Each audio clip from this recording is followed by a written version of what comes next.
Hello, Hello. hi Dennis. So, what year are you and where are you from? So I am a sophomore. I'm from New Mhm. Jersey. So, do you have any musical background? Yeah, I play piano. Mm-hmm. I started when I was 6 years old, Mm. and in like middle school, I also did like clarinet. I tried the saxophone. I mean, right now I'm trying to learn a little bit of the guitar. Oh, really? Yeah, and then in high school I did marching band. So, but I've done mostly just like piano, classical piano, moving into like jazz piano. Okay, so why do you learn piano? Why do you decide to learn piano? Because you have explored like saxophone, Yeah, clarinet, also guitar. yeah. So why do you decide piano in the end?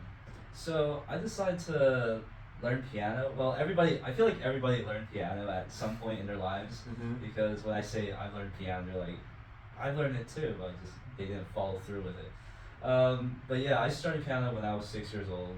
It was sort of, well, at that age, it's like your parents kind of force you to learn it. Maybe I had like some interest with my parents, Mhm. maybe, or the ones that like kind of pushed me to it. So they brought like a teacher to the house that like came and taught me. It started like very easy, kid stuff. And then I think like a big change was when I would say 8 or 10 years old. Mm-hmm. We went out with a friend of ours that also, whose kid also played piano. He was amazing. But we went out to somewhere in Pennsylvania to buy a baby grand piano, and like that is an investment. And so my parents were like, if we buy this for you, you have to really learn it and like use it, because you're paying all this money. I can't just like kind of throw this away. And that kind of was like my driving force. Like, yeah, this is something I want to kind of follow through with, something I want to keep with and keep learning.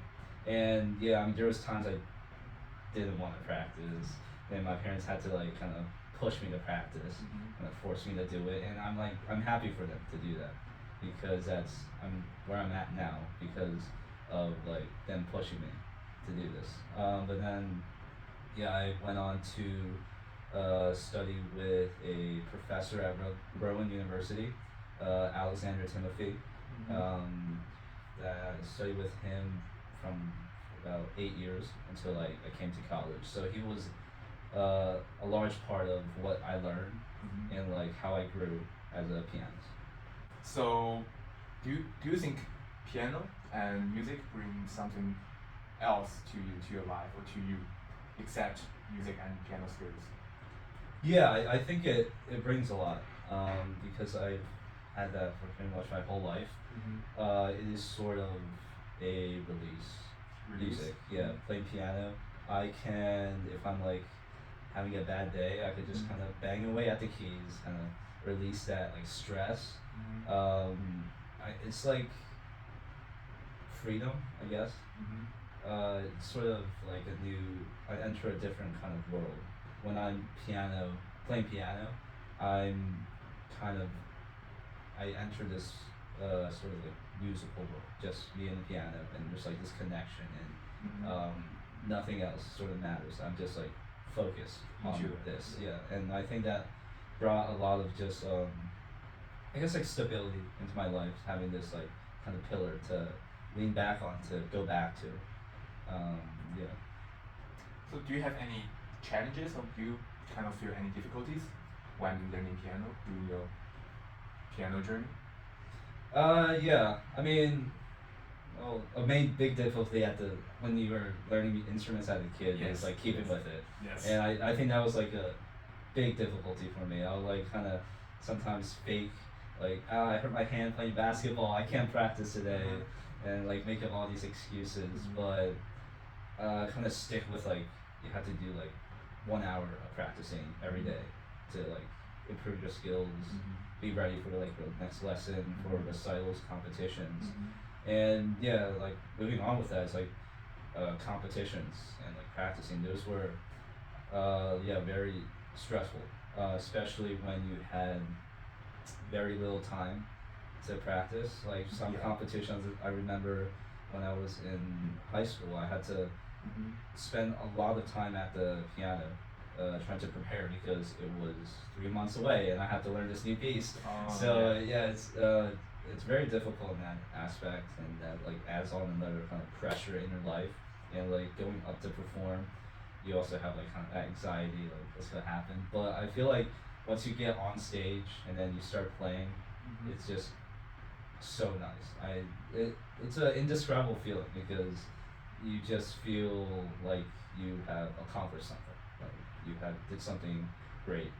And also, and just now you mentioned that now you are learning jazz piano right Yes, now, right? yeah. So do you feel any differences between jazz music and classical music? Yeah, there's a big difference between jazz and classical music, especially like with piano, because sometimes you have a classical pianist kind of learn jazz, and sometimes you just can't get that like jazz feel. Like just if a jazz musician listens to them, they're like, you're not doing it right. But it's like they can't really describe it, but you're not doing right. And I think that's like a big difficulty. It's just like the feeling, like feel the jazz, Like the because swing. yeah, because classical music is just all notes. You have to stay on tempo. Well, you can have like expressiveness and all that, like romantic music, but yeah, it's mostly just all like rules. Follow this, stay within the measures.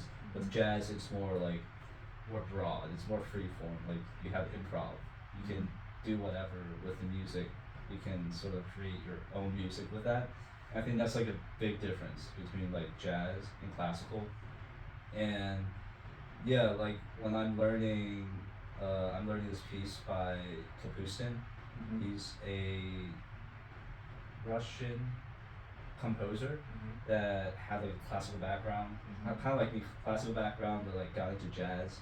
And then this piece has like that jazz swing to it, and like listening to it with my teacher here, Dr. Hansen at UR, and he said that like listening to the recording of Kapustin playing compared to listening to like other classical trained pianists play it is like completely different, because like I guess he said like classical pianists take too much liberty out of it. Do you think jazz is like completely free form, so they just like kind of express their virtuoso like piano skills through the jazz with all those like runs and everything, make it like really grand. I mean, it sounds good, Yeah. but like Kapustin, when he plays, it's just like you can feel it. It swings right on the beat.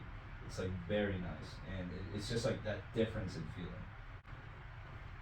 So let's talk about your music taste. Okay. Yeah. Yes. So what kind of music do you usually listen in daily life? So I have a very I like to listen to all types of music. I would say I literally have multiple playlists on my Spotify that it's all like different genres. I have a playlist for like pop, like classical, jazz, like only guitar music, or like hip hop, rap, and yeah, I just like to listen to everything, like get a kind of feel for all types of music. I like to search for new music to listen to, like new sounds to hear. I think that's how it is, and like with listening to these genres, I'll just have to. It depends on like what mood I'm feeling, like how I feel about it. Like I'll have some days when I'm feeling like listening to classical, and it's just like a personal feeling, and there's like no rhyme or reason to this. It's just like, yeah, today I want to listen to classical, or today I want to listen to some hip hop, or today I want to listen to some rock, some like 80s music or 70s. Yeah. So there's always a saying that a lot of people think classical music is more superior.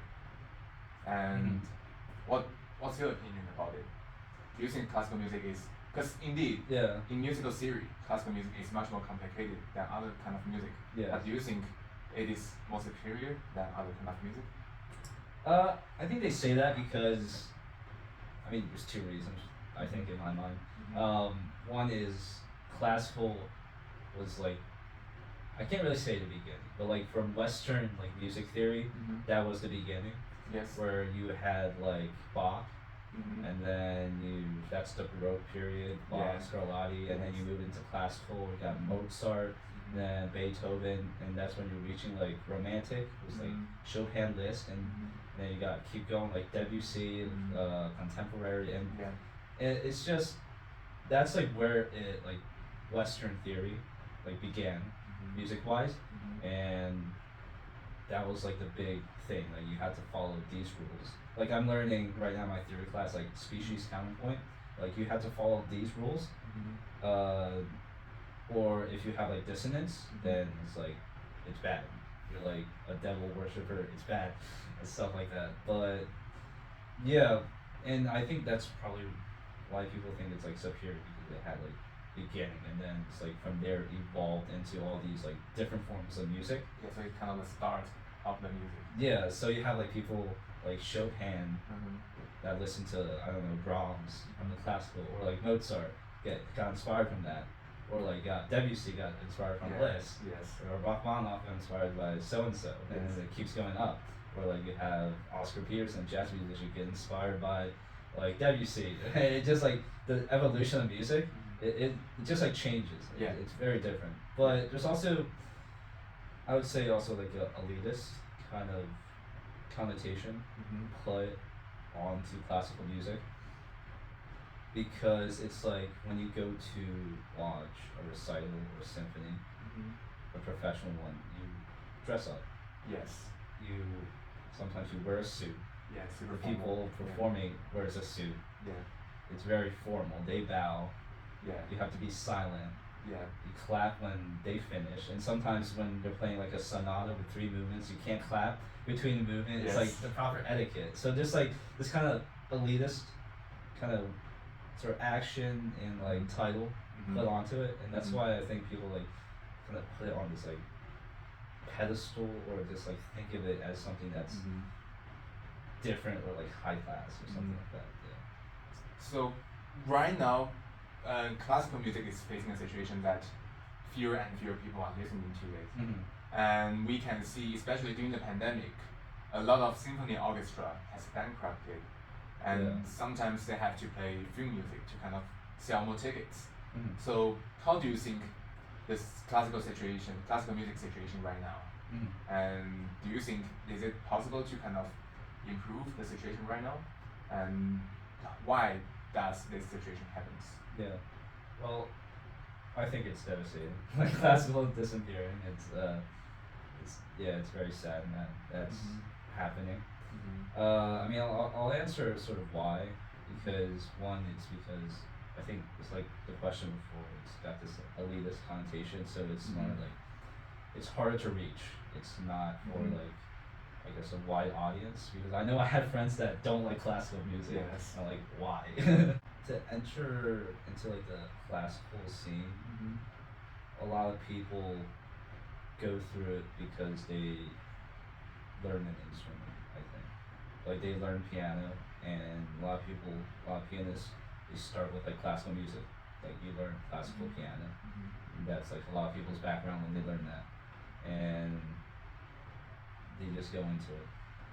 But I think another reason is because kind of going with the inaccessibility of classical music. Like we're in a culture where music is it's fast. Yeah.